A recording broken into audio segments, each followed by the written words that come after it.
Hello my lovely friends. It's lovely to see you again, even though I can't see you. But anyway, you joined me today from my loft, as you can see. And because I can't go outside for adventures, I just thought I'll go for adventures in my house. And up here in the loft, it's like going through time. It's like a time machine. I can just look here and have music from all over the decades. And I can look here and I can go shoom, back to 1975. And there's me, 3 years old, with my tomato plant. Bring back such crazy memories. Anyway, so when I was up here, I noticed this globe. And because we've been talking about all around the world, I was looking at it, and the first country I came across was Australia, staring me in the face as I came up to the loft. And it got me thinking about all our Antipodean friends and relatives. Mrs. Musson has got people in New Zealand, and Mrs. Markwell's got people in Australia, so is Mrs. Malcolm, and my next door neighbour Cheryl, she's got rellies in Oz, and it's so lovely because Cheryl next door brought us some Anzac biscuits on Anzac Day, so it just feels right that I should do an Australian story. So, the story I've chosen is a Michael Morpurgo book. It's called Wombat Goes Walkabout. And I first heard this story, I would say 21 years ago, when I was working with an Australian teacher, and she read this book in her interview. And there's a little story attached to that. She was doing a circle time, a kind of a getting to know you circle time, and she said, okay everyone, just think about the colour of your hair, or your eyes, and maybe your shirt, or maybe even the colour of your pants. And a whole little circle of 4-year-olds opened up their trousers and had a look. She went, oh no, not underpants, pants, trousers, pants. They call trousers pants in Australia as well as America. So anyway, little funny story.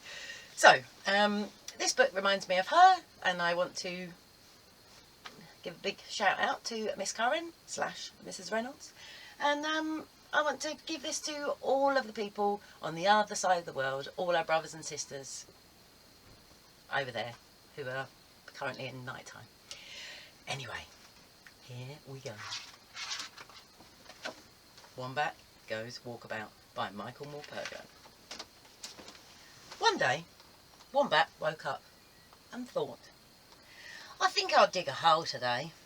Wombat loved digging holes, so off he went and dug a deep, deep hole. He crawled inside and sat there in the cool and the dark and began to think, because wombats love thinking. He thought to himself, why is the sky so blue? Why am I a wombat and not a kangaroo? All those big questions in life. Sometime later, Wombat climbed out of his hole. He looked around for his mother, but she wasn't there. He was all alone. Hey, you! Cried Kookaburra from high in the sky. I'm Wombat, said Wombat. And what do you do, Wombat? Not much. I dig a lot and I think a lot. That's nothing, cackled Kookaburra. I can fly, look at me! And he looped the loop and flew away. Wombat went down to the creek to look for his mother, but she wasn't there either. Just then, Wallaby came hopping by. Who are you? He asked, looking down his nose at Wombat. I'm Wombat, said Wombat. And what do you do, Wombat? Not much. I dig a lot and I think a lot.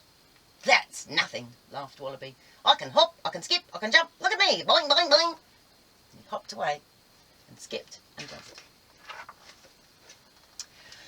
Wombat walked and walked, and everywhere he walked he looked for his mother, but he couldn't see her anywhere. He sat down under a stringy bark gum tree to get his breath back. Just then a possum popped up beside him. Who are you? She asked, darting her eyes this way and that. I'm Wombat, said Wombat. And what do you do?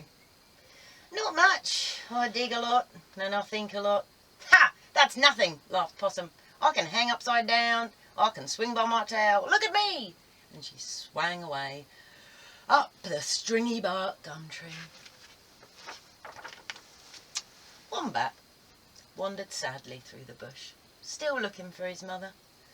Just then, Emu came scampering by. "Who are you?" he snapped. "I'm Wombat," said Wombat. "And what do you do?" "Not much. I dig a lot and I think a lot." "That's nothing," laughed Emu. "I can scamper, I can scoot around in crazy circles. Look at me!" And away he scampered, scooting around in crazy circles. Just then, Boy came by, hunting for Emu. "Who are you?" he asked. "I'm Wombat," said Wombat. "And what can you do?" "Not much. I dig a lot and I think a lot." "Ha, that's nothing," laughed the boy. "I can do just about everything. I can jump, I can run, I can swing, I can even hunt. Look at me." And off he went, hunting for Emu.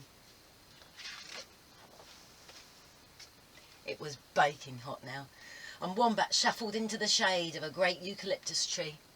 He hoped his mother might be there, but she wasn't. "Who are you?" called Koala from way up in the tree above. "I'm Wombat," said Wombat. "And what can you do?" "Not much. I dig a lot and I think a lot." "That's nothing," laughed Koala. "I can doze, I can snooze, I can snore. Look at me." And very soon she was dozing and snoozing and snoring away, high up in the eucalyptus tree. By now, Wombat was very, very tired, so he lay down in the shade and he sang himself to sleep. When Wombat woke up, he looked around for his mother, but she still wasn't there.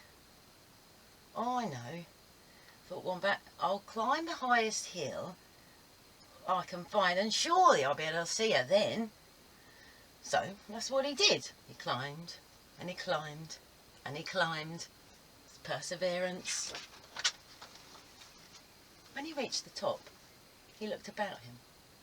Everywhere he looked, there were lots of cackling kookaburras, hopping wallabies, swinging possums, hunting boys, scampering emus, and dozing koalas. But no matter how hard he looked, he just couldn't see his mother anywhere. Where could she be? But he did see something else. He saw smoke. He saw fire. It was leaping from tree to tree. It was coming straight towards him. Wombat thought hard, very hard. Suddenly he knew what to do. He ran down the hill as fast as he could and he began to dig. He dug and he dug and he dug. He did what wombats do best. Then Kookaburra came by, and Wallaby and Possum and Emu and Boy and Koala. "Fire!" they all called. "Fire! Run, run, you silly Wombat! Fire, fire!" But Wombat just kept on digging. "What are you doing?" they asked. "I'm digging," replied Wombat. "I'm thinking too." "What are you thinking?" they cried. "I'm thinking about fire. That burns faster than you can run, or you can fly, or hop, or swing, and I'm thinking that there's plenty of room down in my hole if you want to join me. I think we'll be safe." They took just one look at all the crackling fire and all the billowing smoke. One look was all they needed. Then down in Wombat's hole they jumped until they were all sitting there, safe and snug.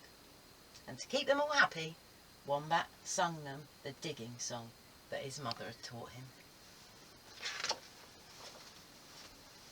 When, at last, it was all over, the fire and the song, they climbed out into the evening air. "I wish," sighed Wombat, looking around him sadly, "I just wish I could find my mother. I've lost her and she's lost me." "Well, why didn't you just ask?" they all said. "We'll find her for you." And away they all went, flying and swinging and hopping and scampering, running in all different directions. with so many of them looking. It wasn't long before they found Wombat's mother, and they brought her back to him. Wombat and his mother just hugged and hugged and hugged, just like we'll all do when we all get to see each other again. "I've been looking for you everywhere," she cried. "I've been worried sick. Whatever have you been up to?" "Not much, Mum," Wombat said. "I've been thinking a lot. I've been digging a lot. That's all." I love that bit. The end. I love that story. And so, I'm going to say to you, never let it be said that digging and thinking isn't valuable, because it is. You can just ask anybody who loves to dig, like an allotmenteer or a wombat. You just think all of those people on allotments throughout the country digging for victory. So I just want to say happy VE Day, everybody, and I love you and I miss you. Stay safe. Bye.